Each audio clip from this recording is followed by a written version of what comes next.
Welcome to Flying Upstream, the podcast where we uncover the choices, practices, and wisdom that defy mainstream conventions. I'm Kristyn. And I'm Luisa, and together we're here to illuminate the alternative paths that have shaped human experiences through the ages. In each episode, we'll examine ways to move beyond societal norms.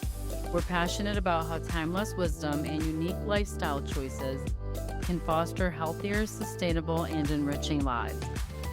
Join us as we navigate, challenge, and celebrate the beauty and insight of walking the road less traveled. If you've ever felt like you're flying north for the winter while everyone else is flying south, you've found your flock. Hey, free spirits, welcome back to another episode that is sure to energize and inspire. I'm Kristyn, and today we're flipping the script with one of our own, Luisa Anderson, who you might know as the charismatic host, usually on the other side of the microphone. But today she's here to dive into her own story, which is as compelling as it is transformative. Luisa's life was a highlight reel of success on the outside, but it took a series of realizations for her to confront the emptiness she felt within. This journey led to her spiritual awakening, turning her into a powerhouse intuitive and spiritual guide who now helps others live authentically and embrace their true selves. Get ready for an episode filled with laughter, insights, and real talk as Luisa shares how she turned personal trials into a life of purpose. So buckle up, grab your favorite drink, and let's get started with the incredible Luisa Anderson. Thank you. Oh my God, that introduction is amazing. Thank you so much. I'm so excited to share my story with our audience. I think we made another attempt at this before and it never went live. So this is official and this is the first time I tell my whole story. So this is exciting. Very exciting. Agreed. Okay, let's dive in, Luisa. Your story is incredibly powerful. Can you take us back to the moment that you realized that despite having it all, you were not truly fulfilled? What was that like for you emotionally?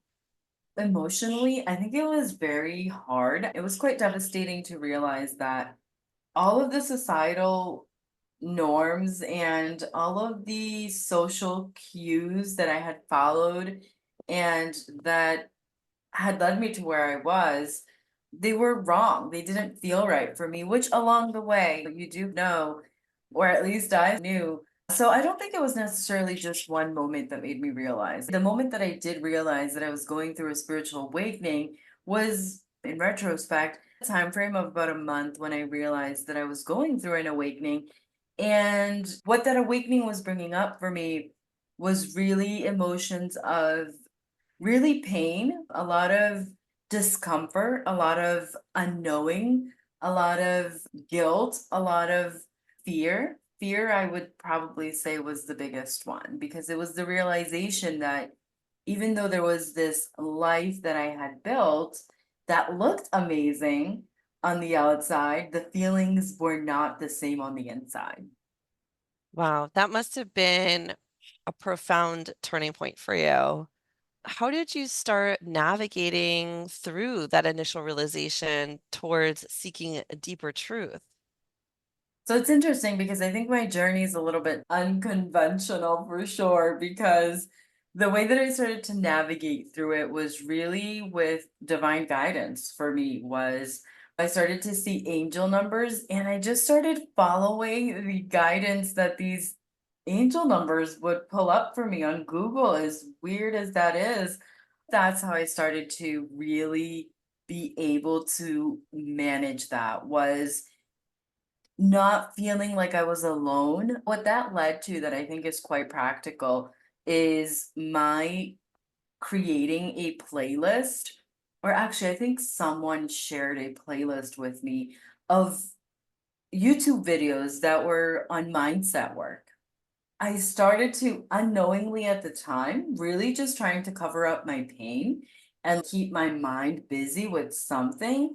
I started to actually listen to videos on a regular basis, and any moment that there was silence, I started to replace that with these videos that really allowed me to understand that the pain was part of the process, that facing fear was part of the process, that being able to shift my perspective was part of what was going to be able to change my life. And along those lines, after that initial realization, continuing to follow that guidance, even while I was doing all that mental work, was really important and helpful too. I want to rewind for a moment to what you said about the angel numbers. So, for those of us who are not familiar with angel numbers, can you share a little bit about what they are and how you were seeing them in your everyday life? Yeah, so angel numbers are a sequence of numbers. And for simplicity purposes, I'll share the way that it started for me. I have really curly hair, which I'm actually wearing today. You can see in my shower for months and months, I would be noticing that my hair curled into numbers. And it makes sense, right? Like I have curly hair, it's gonna curl into something, right? For me, they started with single digit numbers, but traditionally, angel numbers are a sequence of numbers. So at least four numbers. And what we're usually looking for is like 5544, 2244, or 2442. So a repetitive sequence of numbers. And angel numbers, what I know them to be, is guidance from our divine counterparts. So if you believe in spirit guides, I call mine my spirit squad. These are the souls essentially that have signed up to help you in your human process. So they want you to have the best human experience and the human experience that you came here to have. And so these numbers are a sequence of numbers that guide you along that path. That's so interesting. Thanks for sharing that. I've definitely seen that before on my phone where it feels like for a day or two in a row, every time I'm checking my phone, it's the same time. Sometimes it's like my birthday. And I always think that's weird, but maybe it's not weird. And in fact, it is a message. So that's such a great tip to tune in to that we think it's coincidental or how strange it's 11:11 or 12:12, but it's not coincidental really. It's really someone on the other side trying to send us a message of some kind. And if we can tune into that, it would help us a lot. So you've explained your awakening and that it involved this personal crisis. And I'm curious to know how this whole experience shifted your perspective on your life and just general priorities that you had at the time. Yeah, it's 180% shift. And I think that what my awakening did really was allow me to stop being the victim. It really opened my eyes to the fact that I have full control of my life. I get to co create the life that I want to have here. And there's a lot of things that fall within that. The most important thing that I would implode everybody to explore is putting themselves first. Because the moment that I began to put myself first, my life changed. Literally. I tell this story that is so true. And so soon after the angel numbers, one of the first pieces of guidance that I got with those angel messages was something to the effect of like meditate or like experience silence. And I sat down in a closet and I shut the door and I literally just sat on the floor of it and I closed my eyes and meditated for 2 minutes. And I literally realized in those 2 minutes that there was a whole world inside of me that I had never explored. I did not know myself. I had never taken 2 minutes to myself to just be shifting my perspective. It wasn't something that happened overnight. This took months. And along with meditation, journaling, putting myself first, which at the time involved waking up 45 minutes before my kids did, so that I could make sure that I had the time that I needed to meditate and to journal so that I could start the day in myself instead of outside of myself chasing and doing everything for everyone else. And in addition to that, listening to these YouTube videos that were really helping me shift my mindset. So, yeah, I think that a combination of all those things were really helpful to shifting my perspective. And I implore everybody to just start because it sounds crazy, but once you start and you feel what that makes you feel, it's impossible that your life will not change. That's so powerful. I feel like you're talking right to me, Luisa. Like, yes, I'm squarely in that mode too of what does everybody else need to have a good day, a successful career, good life. Yeah, it's so hard to get yourself out of that. As you're going through this awakening and you're talking about putting yourself first, which I know can be hard to imagine for some people, especially like me, but I'm curious to know how it affected your relationships, both personally and professionally.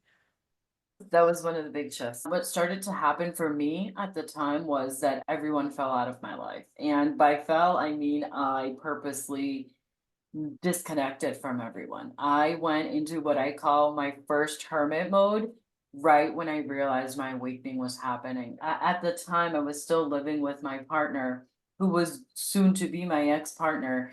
And I remember that the last 3 weeks that we lived together, I did not speak anything other than what was absolutely necessary. And that wasn't true just with him because we still had a very cordial relationship, even given the circumstances. That was with everyone in my life. So my relationships were absolutely affected in a positive way. And I know I just said everyone fell off. And I think that's a positive thing because I also know that if I had kept all of the people around that I had been around, it would have been extremely difficult to change my perspective and to shift my mindset. Because you're amongst a group of people who you all share pretty similar mindsets. You all share pretty similar ideas of the way that life is lived. And at some point, I realized that if I was going to make the shift mentally, I wasn't going to bring them all with me because how hard is it to change yourself? Never mind change everyone else in your life. And so those people fell off. Um, and then professionally, I did the same thing. I worked from home at the time and I used to chat a lot just with other colleagues, just as a kind of normal day to day. How are you? How's your coffee? How are your kids? And that stopped too. I would log on and I would attend meetings. I stopped turning my camera on for meetings that I didn't need to, which I was one of those people that was really annoying and would always turn their camera on. My manager loved it because it encouraged everyone else to do it. And I think it's an essential part of being able to grow and being able to shift your mindset and change your life is leaving behind those connections because it's not your job to bring people with you. And the only thing that we, in my opinion, should be focusing on until we fully love ourselves and put ourselves first is changing ourselves. It sounds like it took a lot of courage to do that. I think I can imagine for our listeners, it would be hard to just not be friends with people that you've known for years and years, or even some family members. So, yeah, that sounds really courageous. And I didn't have it at the time. I can't say and sit here and say that it was easy, but a lot of no's. And what it does for listeners is saying no to all the invitations. When you make that decision internally, it starts to give you back your power, even though it feels really uncomfortable. But every no is you taking back your power. Let's circle back to the intuition part of your life. For our listeners who might be new to this concept, can you explain what it means to be an intuitive in practical terms?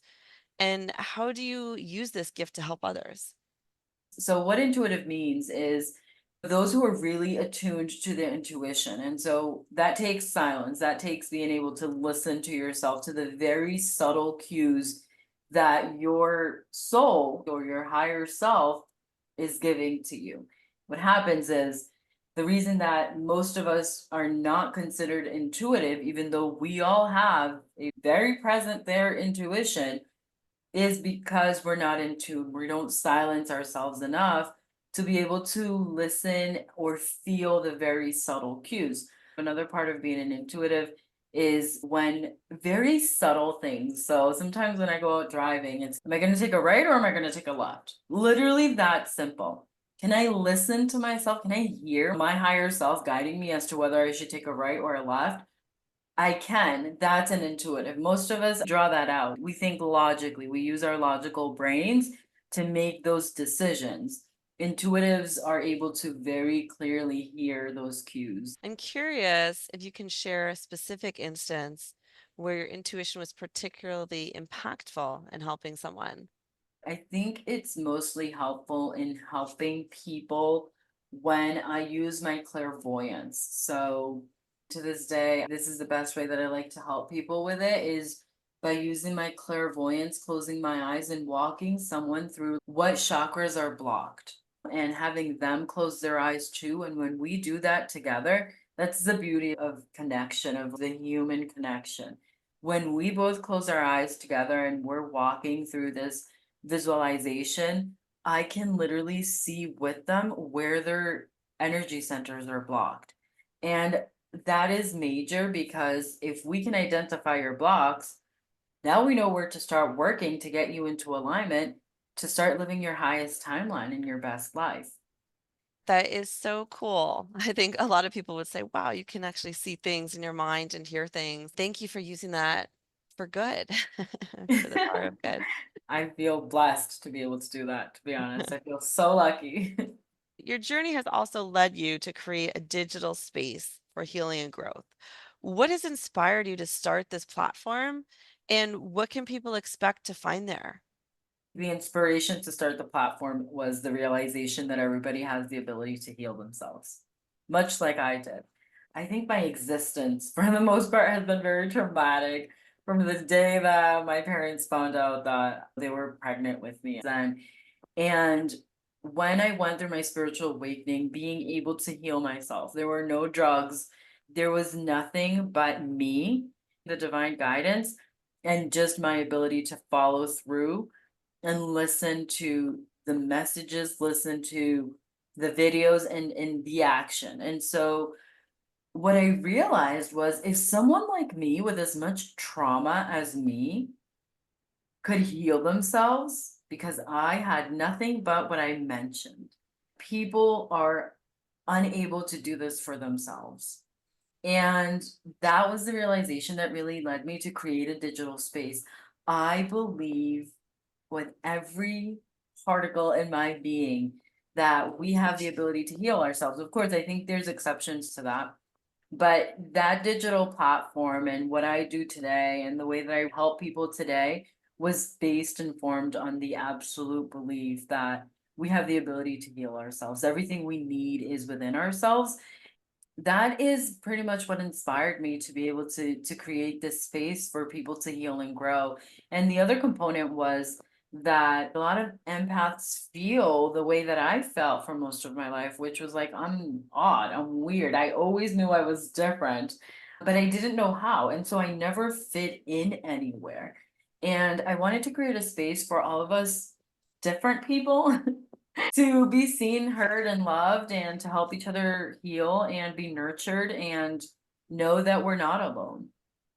The resources you provide sound incredibly valuable. What are tools or practices you might recommend to someone who's just starting on their journey toward healing and self-discovery? I want to start with I know it sounds crazy because it's so simple, but I would say sit with yourself. Take 5 minutes, sit with yourself with nothing to do, with no one waiting for you, with nowhere to go. Sit down in a quiet space, give yourself 5 minutes, and I can almost guarantee that it would change your life. That sounds very doable. It's so simple. Literally anyone can do it. Somewhere in your life, you can find 5 minutes, even if you just go to the restroom. Yes, yeah, whatever it takes. So, empowering others to shed their masks and embrace authenticity seems to be a central theme in your work. What are some common challenges that people face in this process, and how do you guide them through these challenges?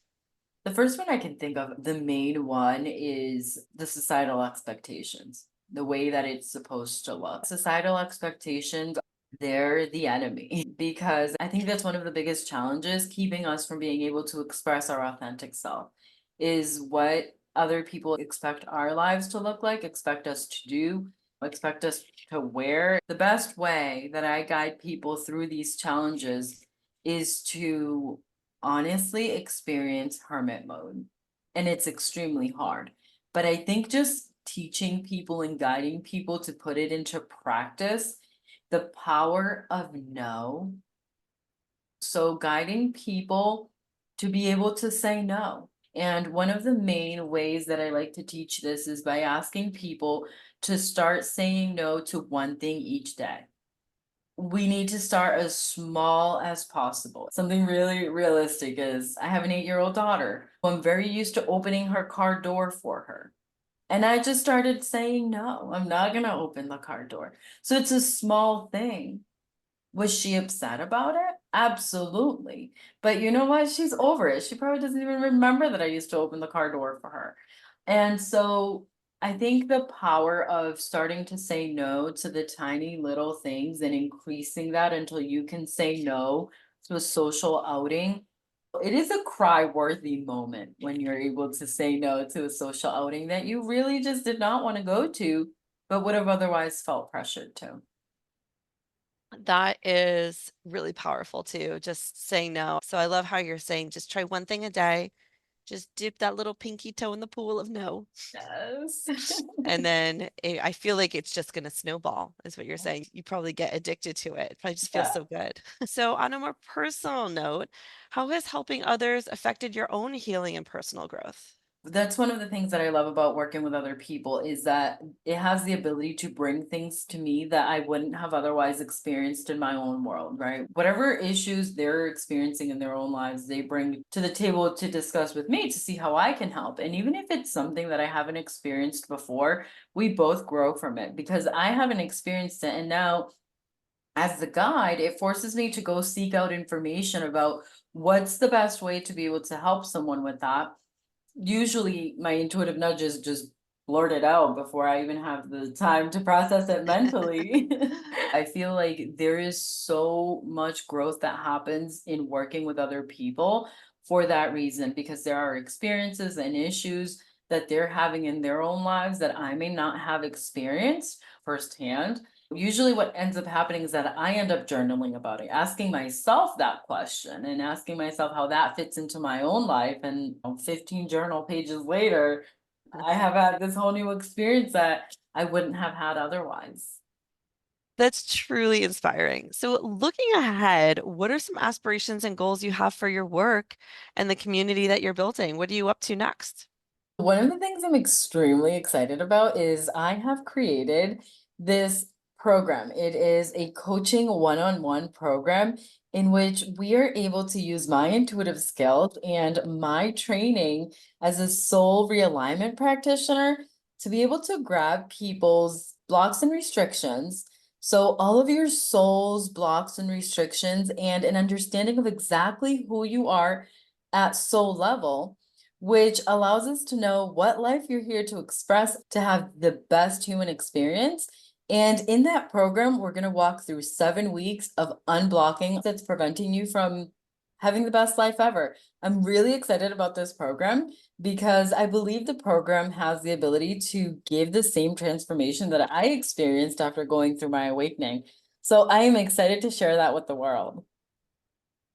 Incredible, incredible. We'll definitely keep an eye out for that. That sounds amazing. Hey there, free spirits. Here on the Flying Upstream Podcast, we're all about forging your own path. But sometimes, even the most unconventional journey can make you feel stuck. There's a missing piece, a deeper purpose you haven't quite grasped. That's right, Luisa. Many of us crave that feeling of being aligned, living a life that truly resonates with our souls. But what if I told you there's a way to break free from the limitations holding you back? That's right, Kristyn. And I help seekers experience profound spiritual breakthroughs. Spiritual breakthroughs? That sounds interesting, Luisa. Tell us more. Absolutely. Through my exclusive program, I'll guide you on a journey of self-discovery using the powerful practice of soul reading. Imagine uncovering the root cause of your energy blockages, releasing self-doubt that's held you back, and awakening the wisdom that lies within. Whoa, soul reading that reveals the root cause of your blocks? That's a pretty unconventional approach. You could say that. In just 7 weeks, you'll gain a personalized roadmap to living a life aligned with your deepest desires, the life you were truly meant to live on your unconventional path. That sounds like exactly what some of our listeners might need to break free and embrace their authentic selves. Absolutely. So, if you are ready to step into your power and claim the life you deserve, don't wait. For a limited time, I am offering a free awakening session. Text the word awaken to 617-299-9321 to claim a free soul awakening session with me. So ditch the script and write your own story of fulfillment. Text AWAKEN to 617-299-9321 and start your adventure today. And finally, if there's one message or piece of advice that you'd like to leave our listeners with today, what would that be? Love yourself.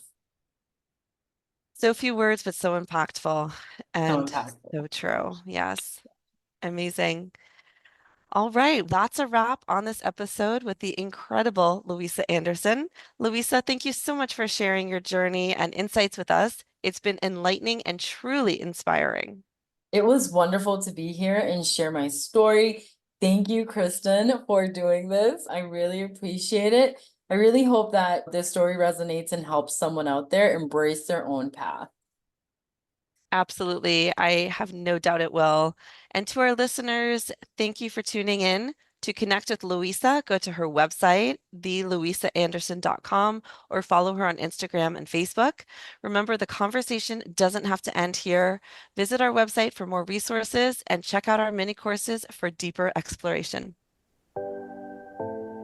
All right, free spirits, that's all the time we have for today on Flying Upstream. We hope this episode sparked your curiosity and ignited a desire to explore the extraordinary paths less traveled. Even when the current feels strong, a whole world of possibilities awaits. We'll see you next time on the other side of mainstream. So keep questioning, keep challenging, and most importantly, keep flying upstream.